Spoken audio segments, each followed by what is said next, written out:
Madame Arisoa ny fiantsonana azy zany. Dia ny andraikitra moa zany a tompon'ny Arisoa Fleur, karazana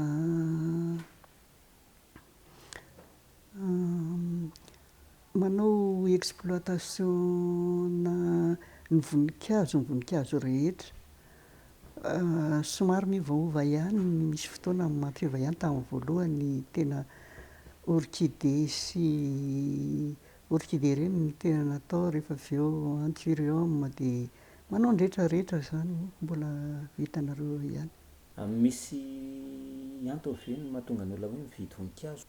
Ny antony be dia be ny zavatra ilaina voninkazo, ny fanaingoana ny trano, entina hampifalifaly ny saina, entina misy ary ange hoe fitsaboana amin'ny alalan'ny voninkazo, ary fanambarana zavatra hafatra tiana ho ampitaina, na fitiavanao an'ilay olona, na fankahirezana, ohatr'izany.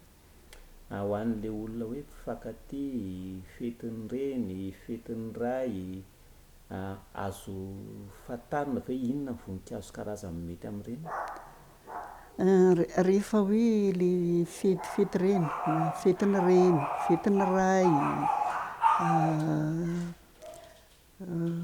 misy olona hoe fetin'ny zokiola sy ny ohatr'izany ireny. Matetika amin'ireny a dia saika ohatran'ny hoe le voninkazo somary madinidinika, ireny no fanaovan'ny olona fanomezana, zany hoe ny karazany zany eo ihany a, fa tsy le ohatran'ny hoe le tena zavatra hoe le ngeza be mameno trano na ohatr'izany, fa saika zavatra madinidinika, dia ny zavatra le accessoire miaraka aminy zany no mameno azy keo. Afaka tenena kely fa hoe ny anaran'ireo voninkazo misy ato aminareo hoe fanaovana fanomezana? Ny fanaovana fanomezana isan-karazany, ohatran'ireny zao mandeha hatramin'ny plante verte, hitanareo ireny zao ny plante verte, ny succulente sy ny plante grasse isan-karazany, le am-pô kely ireny, pô madinidinika kely ireny, ny anthurium isan-karazany, orchidée, zavatra ohatran'le niteneniko teo hoe zavatra ravina ihany fa ravina miloko, ohatran'ny hoe ravina miloko mavokely, na miloko menamena, na mifangaro amin'ny maitso, ohatr'izany. Akaiky izao ny fetin'ny ray, misy voninkazo manokana ve torohevitra avy amin'ny Arisoa Fleur? Raha salamiko, raha ohatra hoe ho an'ny ray a, dia zavatra, raha hoe voninkazo no safidinao hoe tokony omena azy, dia ny eritreritro zany a, zavatra angambany azy tsy tena ohatran'ny hoe le zavatra mamony, ohatran'ny hoe tamin'ny fetin'ny reny hoe rose, na anthurium, na orchidée loatra, fa ohatran'ny hoe izay teneniko hoe plante grasse, succulente, plante verte, fa zavatra madinidinika azo apetraka amin'ny bureau, reny le tenenin'ny olona hoe fleur de polluante isan-karazany ireny, fleur de lune, na ohatrohatran'izany. Nareo hoe mampianatra mamboly voninkazo, mampianatra hoe izao ny karazana tany mety amina voninkazo?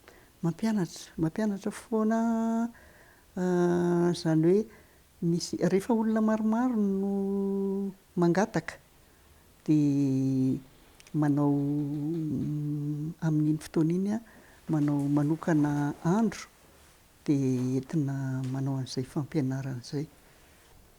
Nareo hoe manao livraison à domicile? Manao zahay.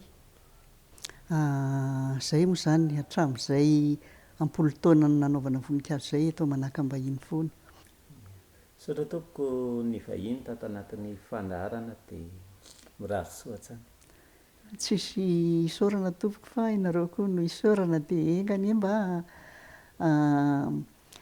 hisy olona mba ho voasarika hahita zavatra ho raisina amin'izay zavatra nifampiresahantsika izay a, dia mba hanrain'ny voninkazo koa mba isan'ny zavatra anankiray entiny eo amin'ny fiainana, hoe mba entina mandravaka ny fiainana zany, miala amin'izay zava-manahirana isan-karazany amin'ity fiainana ity.